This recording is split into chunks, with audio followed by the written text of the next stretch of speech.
আসসালামু আলাইকুম সুধীবৃন্দু। আজকার বিষয়টা উপস্থাপনা করতে চাই, সেটা হচ্ছে আপনি একটা জমি কিনেছেন, 2 বিঘাই হোক, 10 বিঘা হোক, 5 বিঘাই হোক। জমিটা আপনি দীর্ঘদিন যাবৎ 20-25 বছর থেকে খাটছেন, বা 30 বছর 50 বছর থেকে আপনার বাপ আমলের থেকে আপনার খেয়ে যাচ্ছে। কিন্তু দেখা যাচ্ছে যে কোনো এক ব্যক্তি আপনার নামে কেস করছে আদালতে।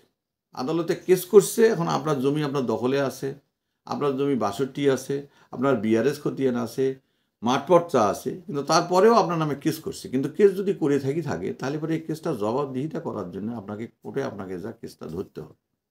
আপনি কেসটা সাথে না ধরে আপনি 2 বছর পরেও ধরতে পারেন, 1 বছর কিন্তু খোঁজ রাখতে হবে, যেন কোনো সময় খারিজ হয়ে না যায়। তো এখন আপনি চিন্তা করতেছেন যে আমি 5 বিঘা জমি, 6 বিঘা জমি বিগত আজ 50 বছর থেকেই খাটছি, বা 60 বছর থেকেই খাচ্ছি। আমার বাবাও খেয়েছে, আমিও খেয়েছি, আমার বাবা মারা গেছে, এখন কি করব? এখন আমি তার ছেলে, এখন এই সম্পদটা আপনাকে রক্ষা করতে হবে। সম্পদটা রক্ষা করতে গিয়ে দেখা যাচ্ছে যে আপনার নামে সিভিল মামলা হয়েছে, এই জমির সিভিল মামলা হয়েছে। তখন আপনার তো এই জমি 5 বিঘার মূল্য অনেক, বা 10 বিঘা জমিও হতে পারে, 20 বিঘা জমি অনেক। তাহলে আপনার প্রমাণ করতে হবে যে জমিটা, যদি আপনি কোর্ট কাছারিতে না গিয়ে যদি আপনি এটা প্রমাণ করতে না পারেন, তাহলে হয়তো বা একতরফা রায় হয়ে যায় জমিটা, তখন সে রায় পেয়ে যাবে। রায় পেলে পরে তখন এই জমিটার রাশি তারা সরাসরি জমিতে নেমে যাবে। তো যার কারণেই আপনাকে যাইতে হবে আদালতে, উকিলের সঙ্গে পরামর্শ করতে হবে, আপনার পেপারস কী আছে সেটা আপনার কোর্টে সাবমিট করতে হবে, আপনার আরেস্ট করতে হবে, এবং আপনি যে ব্যক্তির কাছে ক্রয় করেছেন বা আপনার বাবা যে ব্যক্তির কাছে ক্রয় করেছেন, তারা হয়তো সিএস খতিয়ে না আপনার বাবার কাছে দাবি করতেছে কী মূল্যে পাইলেন। তখন আপনার হয়তো জমি থাকবে, তখন আপনার কাগজও আছে, আপনার এই রেজিস্ট্রিকৃত দলিল। তারপরে যে আপনার মনে করেন যে 62 আপনার পর্সা আছে আপনার কাছে, আপনার বাবার নামেই আছে, অথবা দেখা যাচ্ছে বর্তমান সেই মাঠ পর্সা আপনার বাবার নামে হয়েছে, প্রিন্টি পর্সাও আপনার বাবার নামে হয়েছে, কিন্তু আপনি এখন দ্বিধাদ্বন্দ্বে ভুগতেছেন, আমি জমিগুলো আমার নামে কেস করছে, কী করা যায়? তখন কোনো উপায় নেই, কোর্টে আপনাকে যাইতেই হবে, তার কোর্টের জবাবদিহিতা করতে হবে। তখন এটা কেস আকারে এটা চলতেই থাকে, চলতে এমনও এক সময় আসবে সাক্ষী নিয়ে যাবেন, আপনার সাফাই সাক্ষী দিতে হবে। হ্যাঁ, জমিটা কে খায়? মুজিবুর রহমানই খায়। কতদিন থেকে খাচ্ছে? চাইছে বিগত 30 বছর থেকে 40 বছর থেকে খাচ্ছে। জমিটা কার? ওনার হাল দখলে আছে বলে? হ্যাঁ, আছে।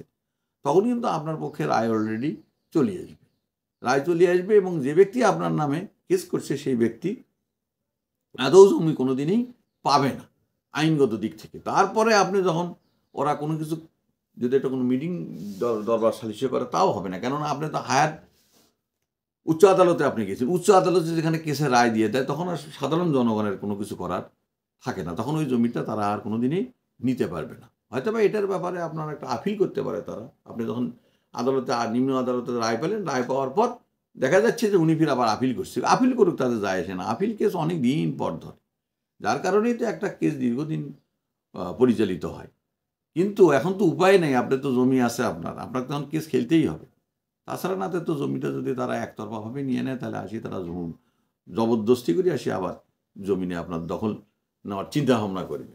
তখন ওখানে একটা আপনি হেজিটেশনে পড়বেন, বা এখানে একটা আপনার দ্বন্দ্ব ফাসাদ হতে পারে। যার কারণেই আপনি এই জমিটা অবশ্যই পাবেন, কিন্তু এটা আপনার সঠিক জবাব ওখানে উকিলের মাধ্যমে আপনাকে দিতে হবে, নাহলে জমি আপনি হারানোর সম্ভাবনায় বেশি থাকবে। আপনার দলিল আছে, কাগজপাতি আছে, অথচ আপনি জমি তারা দোষ দেবে, কিন্তু এটা কোর্টে প্রমাণ করতে হবে।